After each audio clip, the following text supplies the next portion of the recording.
Nagluto na naman tayo ng merienda. This time naman ay banana Q. Bago ko sinimulan ang pagluluto, before we start, binalatan ko muna tong isang piling ng saging. Binalatan ko siya syempre isa-isa.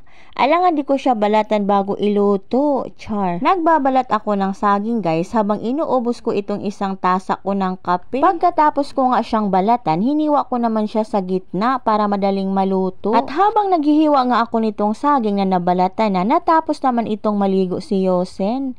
At yun nga, naghihingi din siya sa akin ng saging. Pero ang kanyang hinihingi naman ay yung saging na latundan. Hindi nyo pala naitanong guys, mahilig tong kumain ng saging ang batang to. Totoo naman talagang may lahing unggoy. Char. Pagkatapos ko nga siyang nahiwa isa-isa, ayan at sinimulan ko ng iluto. 1, 2, 3, 4, 5, 6,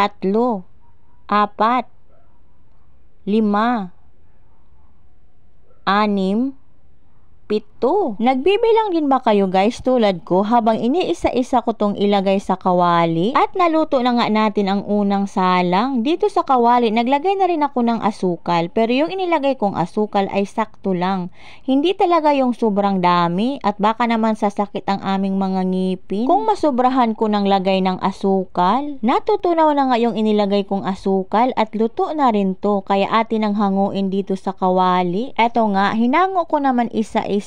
Pero ayoko na magbilang guys, bahala na kayo magbilang. O siya, ang bagal lang pagkuha. Parang bibilangan ko naman to ng 1, 2, 3. Ito na nga ang aking naluto at ito ay atin ang titikman. Dahil nga isang piling din yung saging, medyo may kadamihan din siya kasi nga hinati pa siya sa gitna. Habang iniluluto pa natin ang iba, tara at titikman muna natin tong naunang maluto. Opak, sino ka dyan? Model lang ng saging ang peg. Sinasabi ko pala dito guys na kain tayo. Kaso tinanggalan ko ng audio at may music na sumisingit habang ako'y nagbi-video. At baka nga tayo ay makopyright. Maganda nang nag-iingat. Sobrang stricto pa naman ngayon si Lolo. Di naman halatang nakadalawang subo na ako dyan. O ayan, sinundan pa.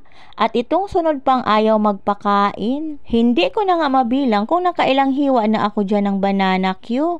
Basta ang alam ko, sarap na sarap ako habang kumakain. Nagtatanong na nga dyan si Yosen kung tapos na ba akong magmukbang at gusto na rin niyang matikman itong banana Q. Sabi ko nga sa kanya, last na lang tong isusubo ko at siya naman yung sunod. Sakto din yan, medyo malamig na tong saging. Yun nga, hindi ko naman talaga kayang ubusin yung nakalagay sa plato kaya ibinigay ko na kay Yosen. Ayan nga at kumakain na siya. Hindi na rin siya mahirapang kumain ito at medyo malamig na nga din. Maraming salamat sa inyong lahat. Hanggang sa susunod kong vlog. Bye!